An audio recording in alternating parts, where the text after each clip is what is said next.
Hello and welcome to The Price of Football, the show that looks at the money behind the beautiful game with me, Kevin Day, and him, Liverpool University's Kieran Maguire. Kieran, good morning. You know my views on the countryside, but on a lovely, rainy autumn morning like today, I quite envy your leafy location. How is it down there?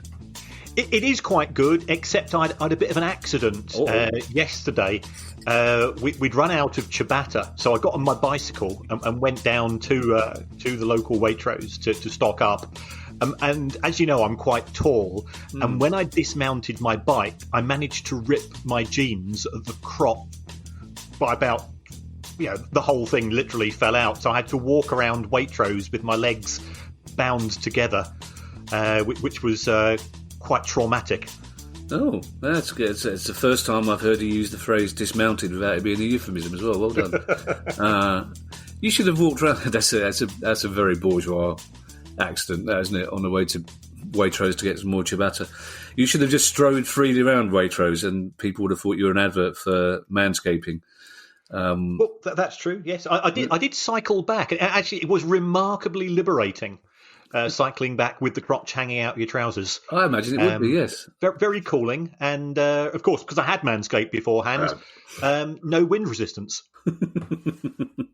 So you broke your personal best. That's good. It's questions day, Kieran, but producer Guy has included one news story, just for old time's sake. And the news story is that the EFL have asked the government to allow clubs to defer millions of pounds in tax payments. I shall be asking them a similar question come January. Yes. Damien Collins, who's been on the show, he actually asked a question in Parliament as to how much clubs in the EFL owed. And it comes to around about £78 million in PAYE, right. And that's going to become due very shortly. And we've sort of highlighted this in the past, that we're sort of coming out of a tunnel into a train as far as the tax requirements are concerned. So I think it's good of Damien, first of all, to highlight the problem. And I believe the EFL are in talks with the government to try to push this down, and also to try to get VAT reduced from 20% to 5%. I know they're not selling any tickets at present, but at least on any sales they've got, it's going to help them to make a bit more money. We'll have to wait to see how this one goes. The government doesn't seem very keen on footballers at present, given that Marcus Rashford has managed to unite the whole country against the incumbents at number 10 and their friends. God bless him. We need to make that boy Sports Personality of the Year, don't we? I think the government have allowed quite large sections of the self-employed industry and the entertainment industry to defer January's tax for another year. And I suspect, given this government's record, they will say no to the EFL now, but then allow them to defer tax in future. And it's important that they do so, basically, Kieran, isn't it? Because it's going to be, as you say, a massive hit if come the 31st of January they've got to pay millions of pounds in taxes. And there's no suggestion that they don't pay the taxes. They're just asking for more time to do so. Yeah, and I think people need to realise, as we said all along, football teams are community assets. Football clubs are community assets. You've only got to look at the amazing efforts over the course of the last week, the amount of money that's been raised by football fans turning around to pay-per-view and saying, no, we're not going to do it, but we're not going to keep the money in our own pockets. We're going to give it to people who are less fortunate than ourselves, if you can afford to do so. Appreciate that some people can't. Clubs are coming to unite. And the only thing I feel slightly uneasy about is that it has now turned into a bit of a bragging rights issue with clubs trying to outdo each other. But to a large extent, the ends justified the means, and the more money that's raised, the better. Yeah, I'm guessing that Brighton West Brom tomorrow isn't going to raise a lot of money for anyone donating what they would have spent watching that. And also, on a final note, and I mean, over the past 2 decades, football has contributed billions of pounds to the national treasury. So I think it's only fair that the treasury cuts them a break at this time, isn't it? Questions, Kieran. We have a heady and eclectic mix. And the first one is from Thomas Bauch. I think that's how it's pronounced, Thomas. I asked Ali, who speaks German. According to her, it's actually pronounced, seriously, you woke me up to ask me this, Bauch. I do apologise, Thomas. Thomas says that he is a German football romantic now in Mexico, setting up a grassroots football for good organisation. Ali added, good for him. Thomas adds that he listens religiously to the pod, and a noble common goal style, he has donated 1% of his salary to us, which is lovely. And he explains that if we haven't received anything yet, it's because his salary is a whopping nil pesos, euros, or pounds. So I can only assume that he too is employed by producer Guy. Anyway, after Thomas's brief preamble of a stand-up routine, he asked this: how much are the costs of running domestic and international football academies in the style of Ajax, Barcelona, Chelsea or Bayern? How much profit do they make by having their own academy players in the first team or selling them to other teams? And I'll add, Kieran, is it as simple as deducting the cost of running the academy from the cost of a transfer fee, and that's how much profit they've made?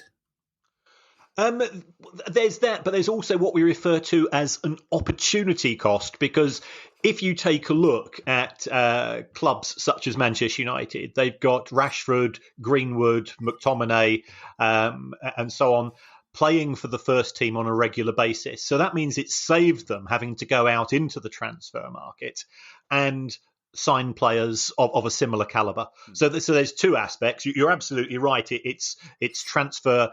It's not just transfer fees. It's loan fees as well. Because if we take a look at Chelsea, they've got around about 30 players out on loan this season. Some of which they will be charging a loan fee for. Others they will be purely to get experience. Chelsea have got some players who've been out on loans at different clubs. I think Victor Moses strictly is still on Chelsea's books. But, Okay. I can't remember the last time I saw him near the first team because he seems to be out on loan at a different club on a regular basis. But I may be wrong on that, and if I am, I'm sure our listeners will correct me. So how does it work in terms of costs? Realistically, if you are Category 1 Academy, you're looking at a minimum investment of £5 million a year. For a club such as Chelsea or Manchester City, I think you can probably double that. I mean, Manchester City are incredibly generous. They, for all of their academy kids, they all go to a private school. Right. This is one of the things that they do to sell the club to parents and to the young players themselves.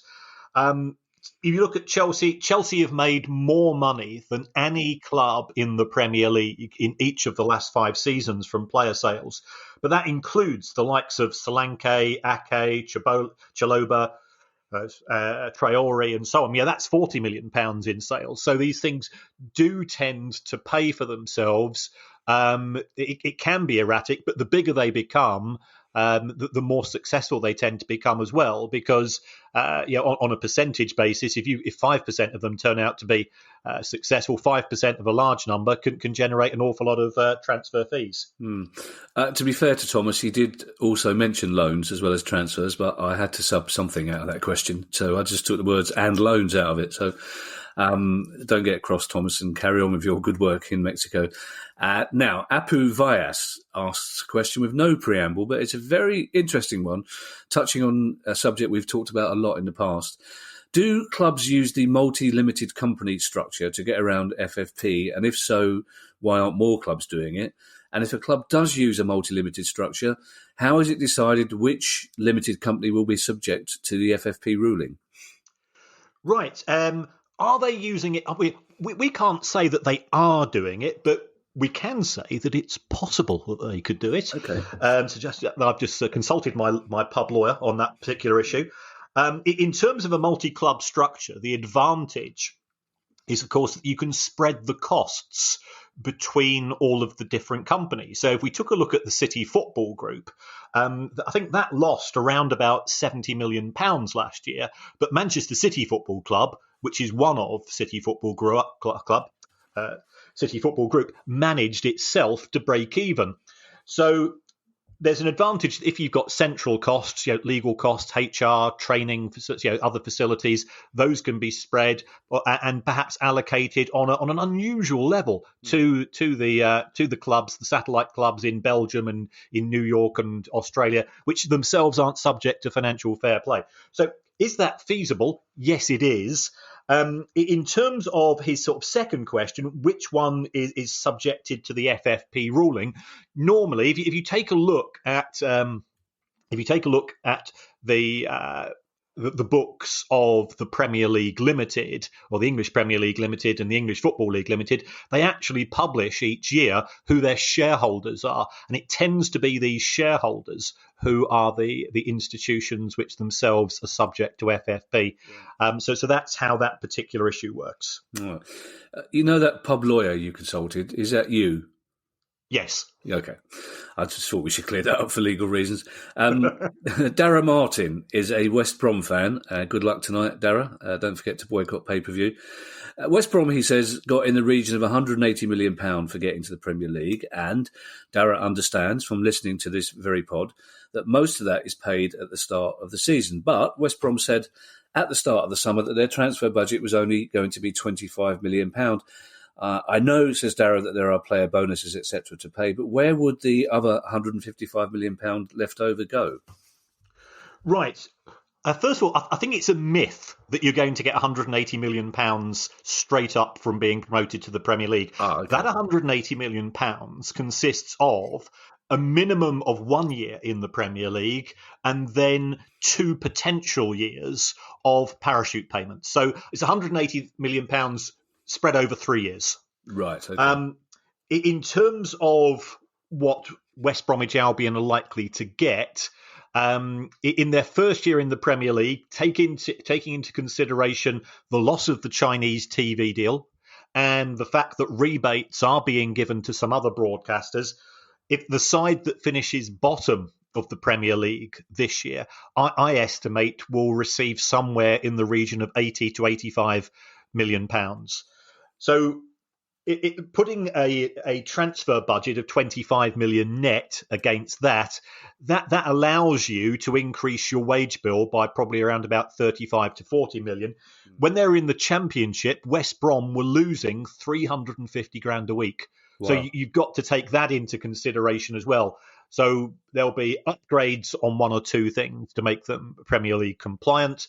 There will be bonuses paid to the players and the management squad from last season.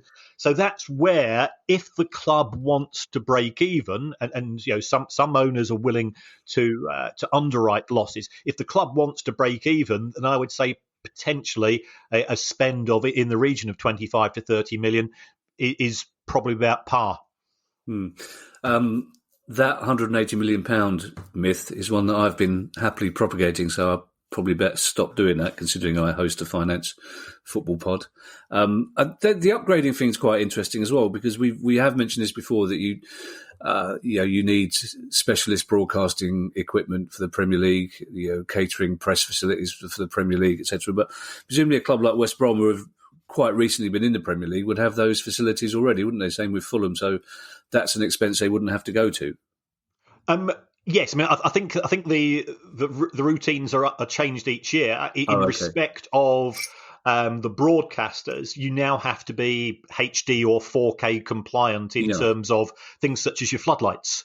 So they might have to be upgraded, and that could have been slightly different. I mean, I absolutely agree with you. West Brom were only relegated in 2018, so it could be a close to zero cost. But it's certainly more significant for clubs such as Leeds, who have come up to the Premier League after a slightly longer stay in the Championship. Toby Bowles says that he recently noticed that the Paris Saint-Germain president, Nasser Al-Khelaifi, is also the chairman of the Bein Media Group, who essentially fund French football. Does this lead to bias, says Toby, when it comes to awarding rights and distributing TV revenue?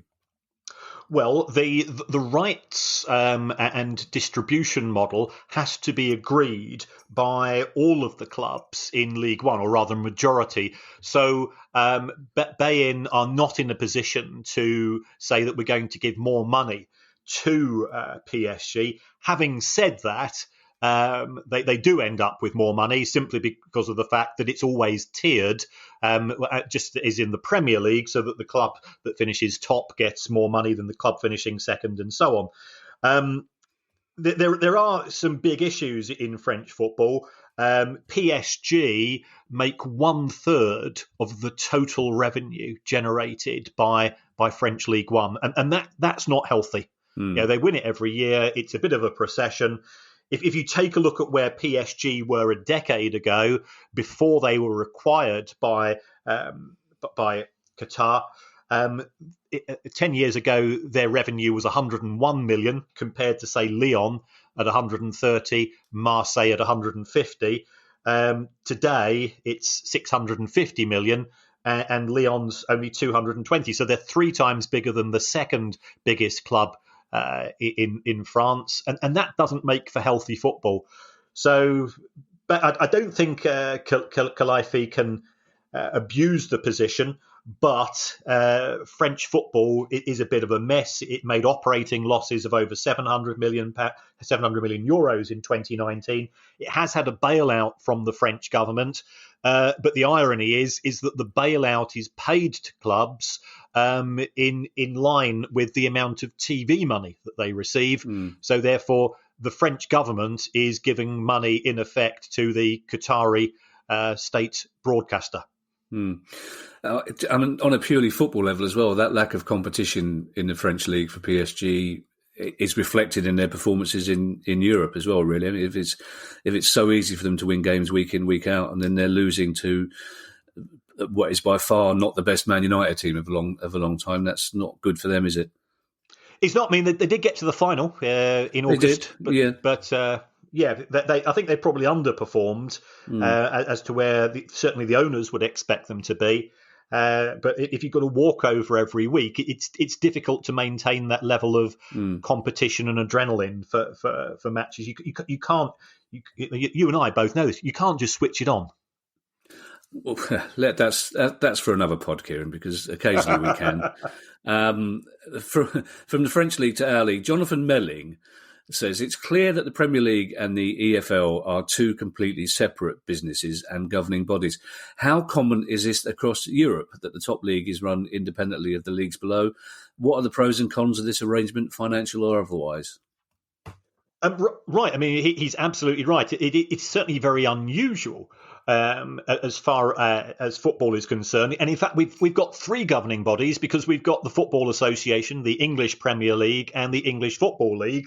It's fairly evident that there is open warfare taking place between Greg Clark and Rick Parry at present. Lots of accusations being made and fingers pointed. So having one body in charge of football does allow you to have consistency of approach, which is beneficial. Having more than one body means that different tiers of football can operate in their own best interests. Now, whether those best interests are in line with football as a whole, I think, as we've seen, the Premier League's taking of such a huge share of total revenues generated by English football does put a lot of pressure on clubs in the EFL to try to get promoted. So those clubs end up losing money. My personal view is, I think we had this discussion before. Having a single regulator looking after the game as a whole has benefits, but of course it depends who that regulator is. If he or she is sympathetic towards one aspect of football rather than the others, then you're going to get dissent. Neil Kimpton says you touched on it briefly. Neil, can I ask you in future, as long with anybody else asking the question, not to use phrases like you touched on it briefly, because I'm trying to reduce Kieran's sniggering opportunities as far as possible. But Neil says you touched on it briefly, but could you delve a bit more into Harrogate Town's promotion and the subsequent need to rip up their 3G pitch, which was used extensively by the local community, including Neil and his sons? If Harrogate were relegated this season, which doesn't look likely, would they be better or worse financially than if they hadn't been promoted in terms of replacing the pitch, loss of revenue, etc.? Well, Harrogate Town, looking at their most recent accounts, they broadly broke even in 2019, which was a pretty good achievement. That they are a classic club with what I guess is a local owner. There's a company called Strata Homes, which appears to be very generous towards the club. The 3G pitch, it does give opportunities to use the stadium 7 days a week. So therefore, that increases revenue flows. And we've spoken about this. I know it's a horrid management phrase, this phrase called sweating the assets. Football club stadiums are left unused for 340 days a year under sort of traditional means. And that's not necessarily very efficient if they're losing money. Harrogate did commit themselves to spend 750k upgrading one of the stands, which was going to be really good, I think, for the fans. And again, another tragedy of COVID that the fans of both Harrogate and Barrow haven't had an opportunity to see their teams play in the EFL to date. In terms of his question in relation to relegation, the EFL TV deal and the solidarity payments, which are paid by the Premier League, which lots of people seem to forget. The Premier League is painted as the big bad wolf, but 2/3 of the money that goes in TV payments to clubs in League One and Two actually is coming from the Premier League itself, is worth just over £1 million. It's worth probably about 1.1 million in a normal year. So they would lose that from relegation. That would probably offset the changing of the pitch to back to grass, and you would also get parachute payments from the EFL back in the National League. So overall, they're probably better off financially in terms of revenue, but of course they will have had to increase their wage bill, I suspect, as a means of being promoted from the National League to the EFL League Two. And I suppose if they do get relegated, Kieran, they've got a dilemma then, because do they go back to a plastic pitch for the revenue, or do they assume or hope that they will get promoted again in the next couple of years and stay with the grass pitch that they've got? Well, I agree with you entirely. I think that's got a decision which will be made at board level. Are they going to push, with the benefit of parachute payments, to get back to the EFL again? We have seen in recent years a few yo-yo clubs. I mean, Macclesfield Town, until they were destroyed by the owner and the points deductions, they were a classic yo-yo club. Barnet have been up and down between the EFL and the National League on a regular basis as well. If Harrogate's board felt that they were going to fund the club to an extent where they're going to have another pitch to get up, then of course they'd be better off staying with a grass pitch. I only added that bit on so that people on the pod can hear the word grass pronounced properly, Kieran. It disturbs me the way you say it. Somebody from the Old Kent Road shouldn't be saying grass. Yeah, but I lived in Manchester for 40 years. Nevertheless, Kieran, one has certain standards that one has to retain, and the pronunciation of grass and Bath and Thornton Heath is one of them. Alex Boyle has a question about shirt sales. Alex Boyle says, how much money can teams expect to make from shirt sales for marquee signings? So did Juve, for example, pay all that money for an elderly Ronaldo to help win the Champions League, or will they make money back by selling shirts and merchandise with his name on?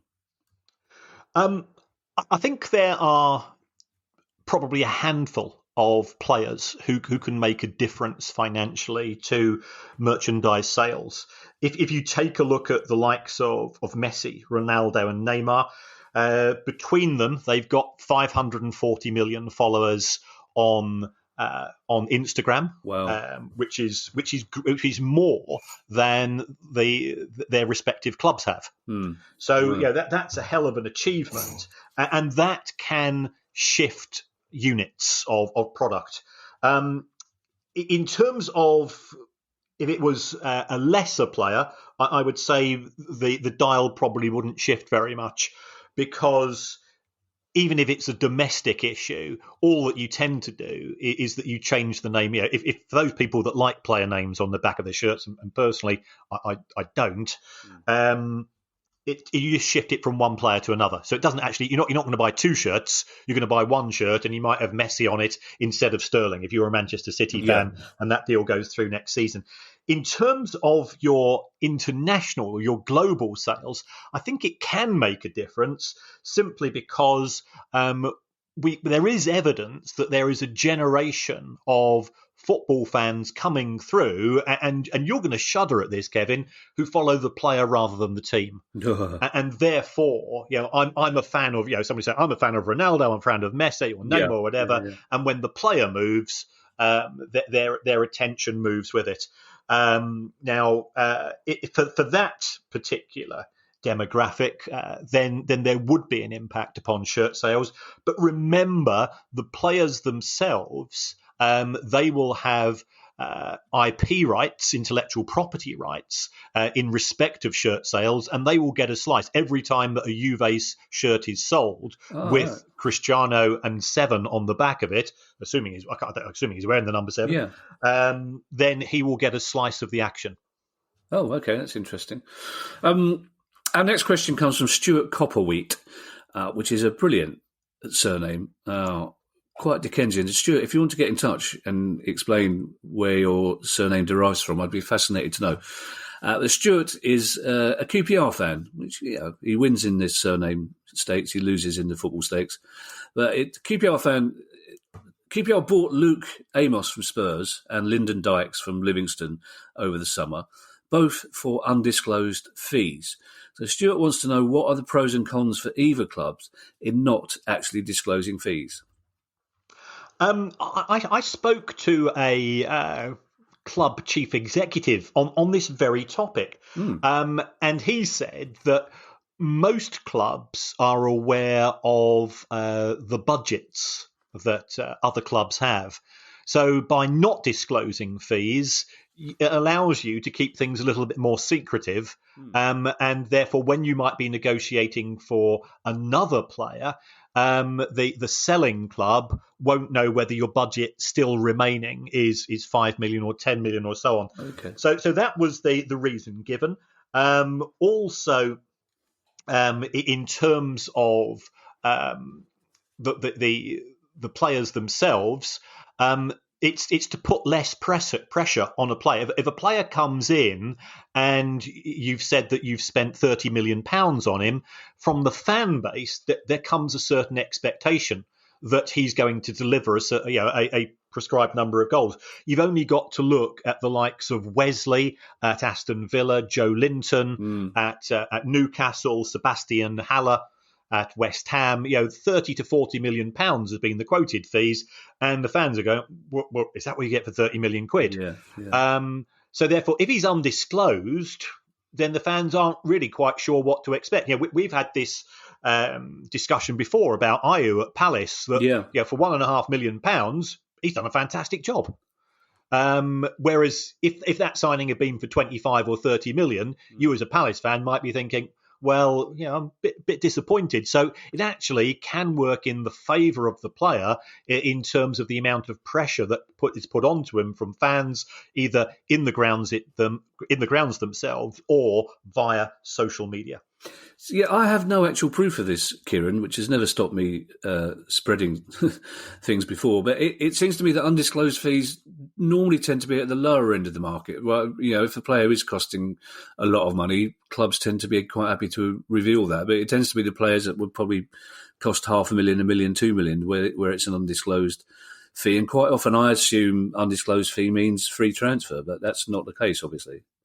No, and I know at Brighton they have a strict policy. We don't disclose fees. At all? Okay. They are very, very coy and reluctant to disclose numbers. That doesn't stop us from putting a fee.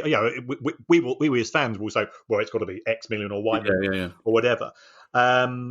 But it does very much vary from club to club. If you are a club who is listed on a stock exchange, then sometimes there's more pressure to disclose it because it's a big transaction and the stock market needs to be told. If you go to Italy, I get very giddy when Italian clubs publish their accounts because they have the habit of showing every single fee paid in a big long list, and I go into spreadsheet heaven. We're all going to spreadsheet heaven in the end, Kieran, hopefully. I'm assuming Brighton don't disclose fees in case their hummus manufacturer realises how much budget you've got left and puts the prices up. Mark Swan. I like this question. I like the cut of Mark Swan's jib. Mark Swan says, being a Coventry fan for my sins, which I know I will have to pay off at some point in my life, otherwise he won't be going to spreadsheet heaven. Mark says, could you tell me how good, bad or indifferent are our hedge fund owners, Sisu, and how are they suddenly funding our rise up the league? Now, it's an interesting one, this, Kieran. I was listening to 5 Live yesterday in the evening because I like to confirm on as many media as possible that Palace have actually won. And Mark Clement, the admirable Mark Clement, was talking about Blackburn Coventry, and he said how amazing it is that 3 years ago any game between Blackburn and Coventry would have been dominated by discussion about their owners, but because both clubs are doing relatively well, no one's talking about the Venky's or Sisu. So I found that quite interesting. So how are because traditionally Sisu are bad guys according to our pod. So are they bad or good or indifferent? Well, on the good side, they have put in around about £40 million into the club in outstanding loans. So on that basis, they have funded the club over the course of the last decade. Certainly during the first half of the teeny years, Coventry were losing substantial amounts of money. In the last 5 years, the club has broadly broken even, although that is very much to do with having a very good academy and the sale of players of the calibre of James Maddison, Callum Wilson, Mark McNulty, and so on. That they've allowed the club to broadly break even over that period. Trying to work out Sisu's motives is almost impossible. They are impenetrable as to the logic behind what their end game is. There is an ongoing dispute with the present owners, which is what Wasp Rugby Club. There's outstanding spats with the council and things of this nature. My gut reaction was when they acquired the club, the aim was, like many sort of organisations of this nature, is to run it for a couple of years, improve it financially, and sell it on at a profit. As a result of the disputes in respect of the stadium, that's never materialised. So in many respects, you would have thought that they would have bailed out years ago, but for some reason they have continued. And at present, and it's always the same. If a club's doing well, the amount of dissent tends to fall. And sort of, you're absolutely right with regards to Blackburn Rovers. The Venky's are being ridiculously generous. Only last month they put in a few more million into the club, and they have funded the losses at Blackburn, which have been huge over the course of the last decade, with a fairly cheery, here's another check and just get on with it, guys. Yeah, I suppose in the future for Coventry, though, it's difficult for them to make money without their own stadium, isn't it?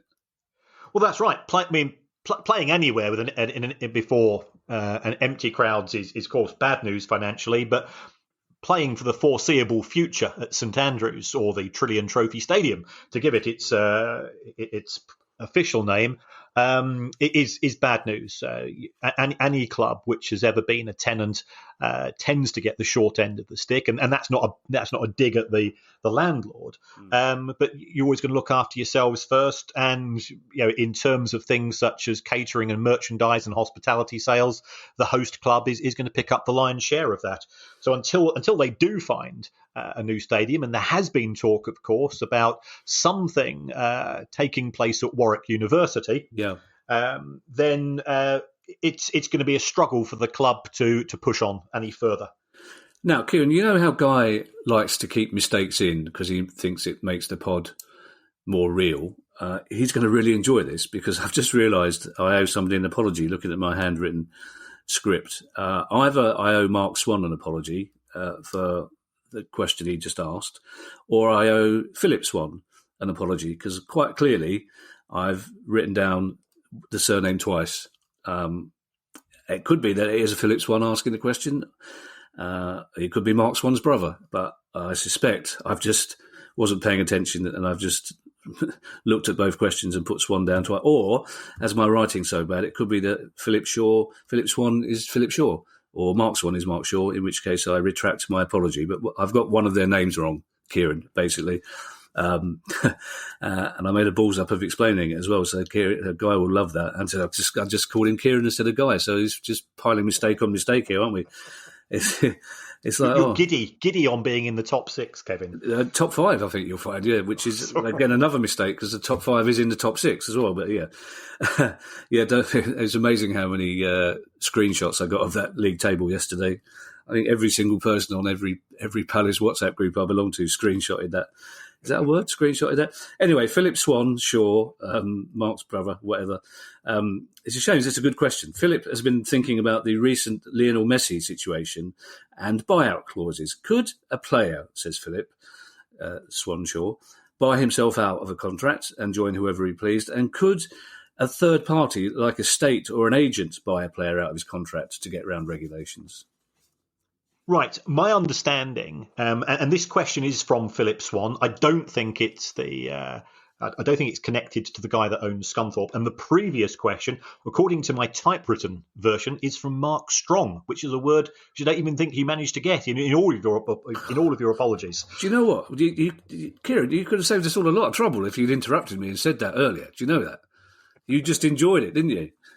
I only just spotted it when you raised it. I've got everything on my mind map, so I tend to look at the nerdy bits of the answers rather than the names. Well, in which case, Mark, I apologise to Mark Strong and to Philip Swan. And now I don't like either of them now because I got their names wrong. I do, of course, I like the sound of both Mark and Philip. Thank you, Kieran, for listening to me stumble around for 2 minutes. Right. Now, so to answer this particular question, and it better be a good answer as well, Kieran. Trust me. Spanish football is different from probably the rest of Europe in the sense that every player has a buyout clause embedded in his contract, and it is the player himself who has to pay the fee if the contract is going to be terminated early. Now, what tends to happen is that if, shall we say, Lionel Messi has a £350 million, that was a €700 million clause in his contract to buy out, what would happen in reality is that 30 seconds before he pays that sum to Barcelona, Manchester City would transfer exactly the same amount of money into his bank account. So that's the way that the system works. So it's a linked system as a rule, unless the player just has had enough and just says, I don't want to play football anymore. Here's a few million euros. I'm buggering off down the beach. So that's how it works. So it can be done by a nation state. And the other part of the question was, could it be done to get them out of the regulations? The answer is no. You would have to follow. I mean, the reason why Messi stayed with the club was that both Barcelona and La Liga put their foot down and said, we are not willing to allow you to go on the cheap. Well, our next question is from Alan Morton, and glory be, Kieran, producer Guy has put two related questions together. He's finally learned how to paste as well as cut. That's very good news for us all. Alan says, with the La Liga decision to back Barcelona in the Messi fiasco, as he puts it, how much is Messi worth to La Liga as a product? Surely they would be less marketable and profitable without him. Well, I agree with Alan. I mean, if you think about it, the biggest three players in Spain fairly recently were Lionel Messi, Neymar, and Cristiano Ronaldo. Now, two of those players have gone.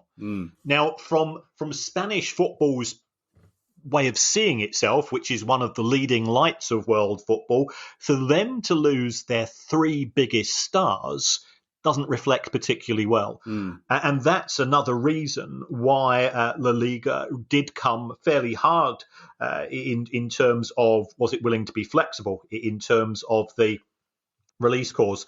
If you take a look at the players that have been signed for large fees in Spanish football, we've had Eden Hazard go from Chelsea for 90 million.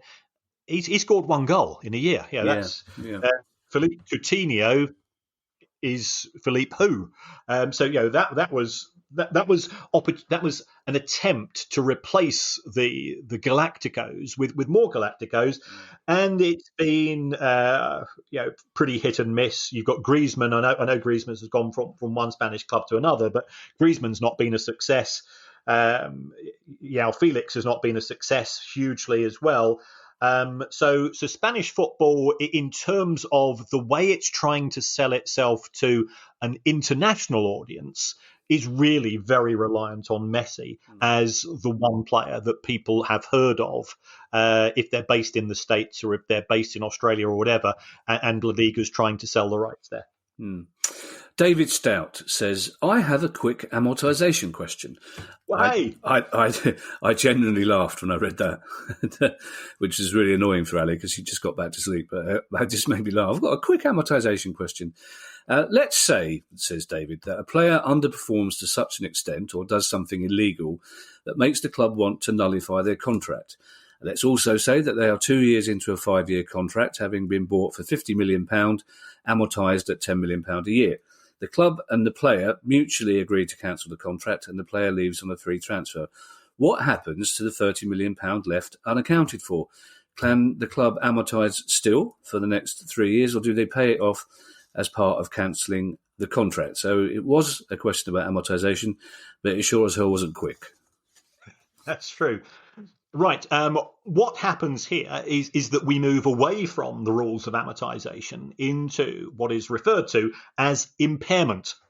If a player's value is less than the balance sheet value, which is costless amortization, then the club will be obliged to write it down to what they could hope to sell the player for. So if you cancel a contract with a player who's still got £30 million of unamortized fees remaining, that whole £30 million would be written off as an exceptional charge and an impairment. So we've got a few examples of this. Liverpool in 2016, they wrote off £8 million in impairment charges.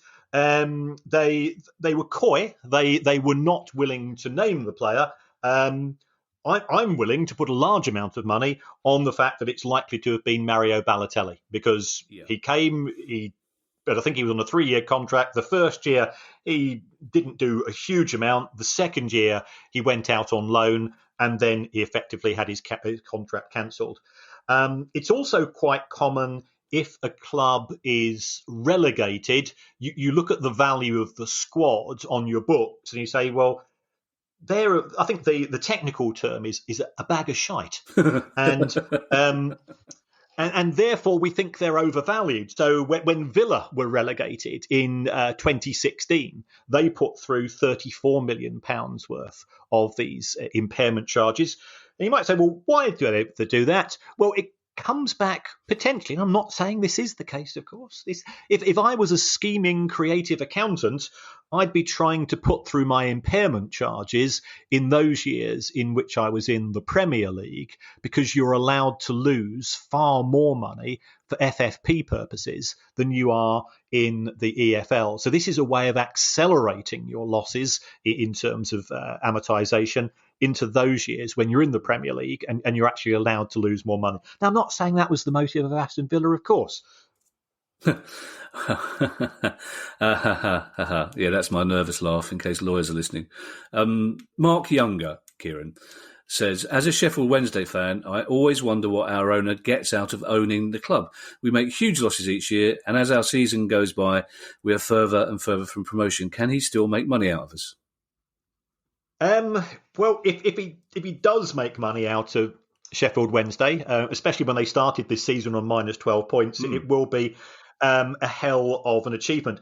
The owner, Dejvong Shansiri, acquired the club in January 2015, and he's missed a double. Because in 2015 they lost 5 million, the next year 10 million, the next year 21, and the final year 2018 they lost 38 million.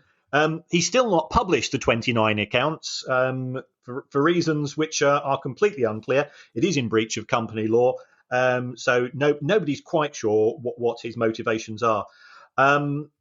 In terms of the the other financial benefits or the other potential benefits from a business perspective, I mean, you can say to people, I own a football club in England. Now, his family, and you can't say this about many people, are the world's largest producers of canned tuna. And that's where that's where effectively what has funded the acquisition of Sheffield Wednesday. So every time you pop down to your local supermarket and you get a can of John West or whatever it's going to be, then you are contributing towards covering Sheffield Wednesday's losses. I've got to say, whilst I'm on this, the Baroness makes an absolutely amazing tuna and chorizo pasta bake. But other than the kudos and potentially the ability to do some hospitality work, I'm not sure of the financial benefits of owning a football club in the Championship.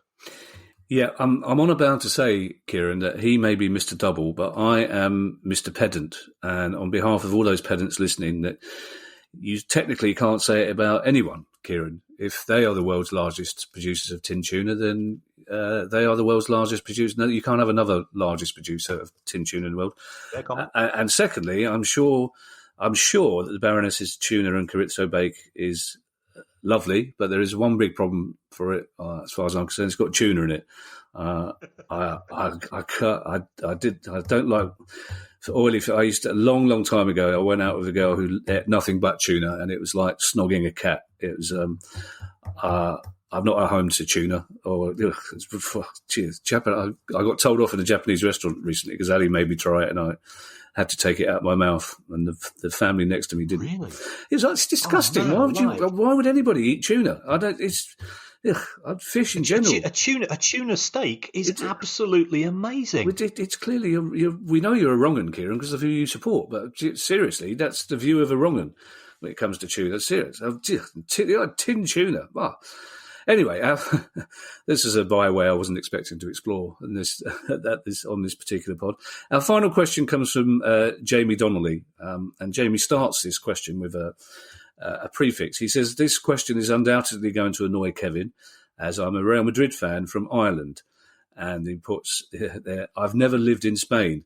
I wasn't annoyed by him supporting Real Madrid. That bit, I've never lived in Spain, I thought that was a bit defiant, I have to say, from Jamie Donnelly there. I was with him until you can support who you want. But then all right, I've never lived in Spain. All right, fine. I've never lived in Mexico. There you go. If I'm annoyed with anyone, Jamie, I'm more annoyed with producer Guy, basically, because we've just had two questions about Spain 10 minutes ago, and he could have put this one there, and that would have been a lovely little package. But basically, Jamie wants to know about his club in Real Madrid that he's clearly never been to see because he's never lived in Spain. No, he could have visited, I suppose. With Madrid already starting work on the Bernabeu Stadium upgrade, how are the club paying for it, and how damaging will it be to the books? Are they using the same financial concept that Spurs used to build the new White Hart Lane? Yes, that they are very much copying that style of approach. If people just heard a strange buzzing sound coming out of my microphone, it's because a micro light has just flown over the house. We've got an airstrip about half a mile away, and they tend to use that. Yeah, Kieran. Every listener on this pod has learned from long experience not to question any strange buzzing sounds that come from your microphone, Kieran. Well, especially since we started being sponsored by Manscaped. I just love the fact you live next to a vineyard and you've got a micro light airport next to your house as well. It's some kind of James Bond vibe going on in your lair that you live in. Carry on. Right, the expansion of the Bernabeu, and it's not really an expansion in the sense that the capacity is going to be broadly the same as it was previously, at around about 80 to 81,000. Having said that, if anybody has seen the pictures, they are spectacular in respect of the changes that have been made. The aim of Real Madrid is it's not going for more fans, it's going for more wealthy fans. So the hospitality areas and the conferencing facilities and the museum and things of this nature are being substantially upgraded, and they're trying to make their money from there. And they've probably seen the pricing structure at Spurs, which is very much geared towards relieving people of cash as quickly as possible. And it is going to be very successful. I think Spurs could potentially be the biggest revenue generators in the Premier League within in a post-COVID world, provided they qualify for the Champions League. So it's going to be £800 million, mainly funded by borrowings. As we said before, people get a little bit twitchy about clubs borrowing money. I've got no issue with that whatsoever, because the loans that tend to be organised are in the main interest-only loans.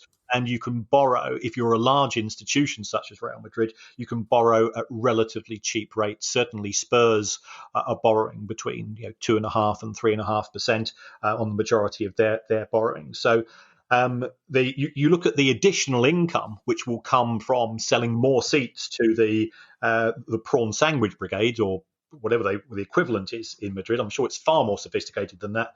And then you deduct the interest cost, and in my opinion, Real Madrid will have a cash positive on the back of this. Presumably, though, Kieran, they've committed financially to this long before COVID came along, because it's a ballsy decision if they did it while we're in the middle of a global pandemic, isn't it? Yes, I think the original proposal was in 2017. Right. There was a bit of batting to and fro with the local council and things of that nature. But it looks as if they've actually taken advantage of COVID-19 and they've gone full steam ahead with the development over the course of the summer. Matches are being played when they were at home. I think matches were being played, and I'm sure Real Madrid fans will correct me if I'm wrong, at sort of the youth team pitch, because you didn't need to use the full facilities. Yeah. And the intention was for the new ground to be available in 2022. But if you look at the clips on YouTube, it's pretty close to being there for whenever people are allowed to return to football. If any of our Spanish listeners can tell us what the equivalent of the Prawn Sandwich Brigade is there, I'd be most grateful. Not Jamie Donnelly, obviously, because as he defiantly said, he's never lived there. But I'd like to know what it is, as long as it doesn't involve tuna, basically. Tuna and chorizo, lovely. Tuna, you just ruined the chorizo. Well, you would say that because she's in the next room, Kieran. Let's once we stop recording, although she'll still be in the next room once we stop recording, actually. So that I've just negated my own argument. If you have any questions for us, like our lovely listeners had today, and as I always say, it doesn't matter how big or how small the question is, Kieran will find a way of answering it. Then email us on questions@priceoffootball.com.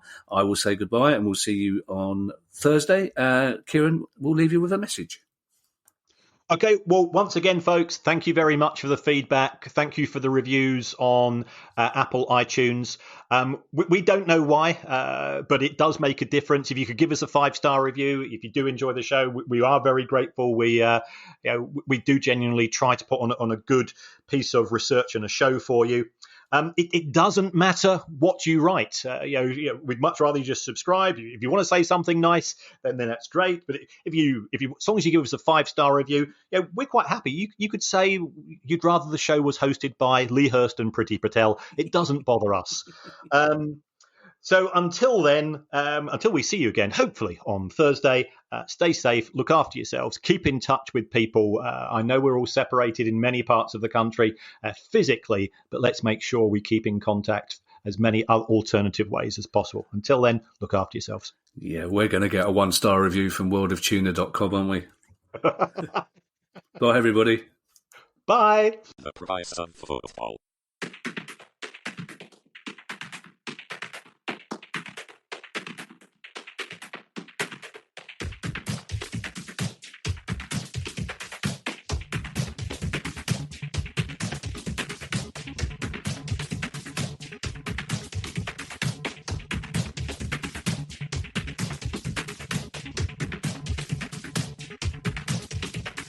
The price of football.